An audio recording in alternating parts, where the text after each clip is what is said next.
看撕的这我一泡子。哎呀，猪胆油啊多。把这都裂了。哦。嘿，大家好，我是霞姐。刚这2天杀了个猪，猪太胖了，光油挖的大概有40来斤。怕放不住了，洗的过一下水，把这全部炼成油。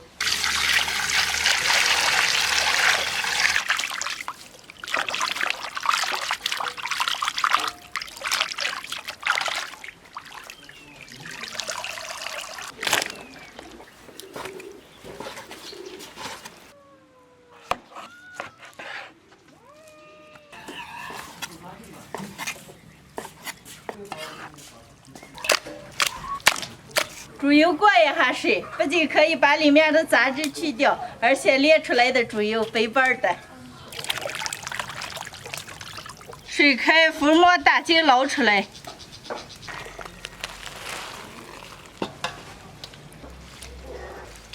锅里什么也不用放，直接倒入过好水的猪油，用小火慢慢把水分给炼出个油炼出来。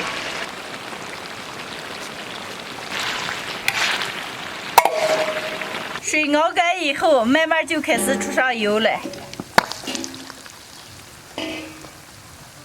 炼出来的油非常的干净。把油全部炼出个，成了这种油渣渣就好了。油渣子全部捞出个。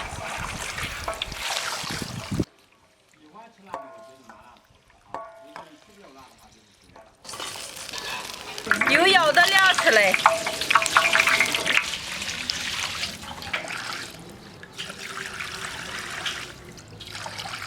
猪油就炼好了，放到凉窑里面，明天就成了白色的了，浸在一起了。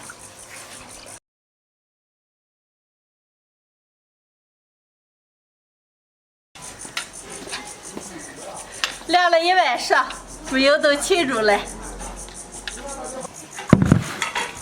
朋友们看，晾了1晚上的猪油特别的白。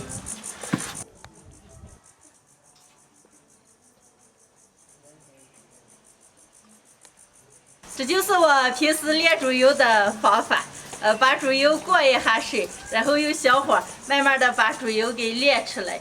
有时候懒的时候也就直接放锅里炼了。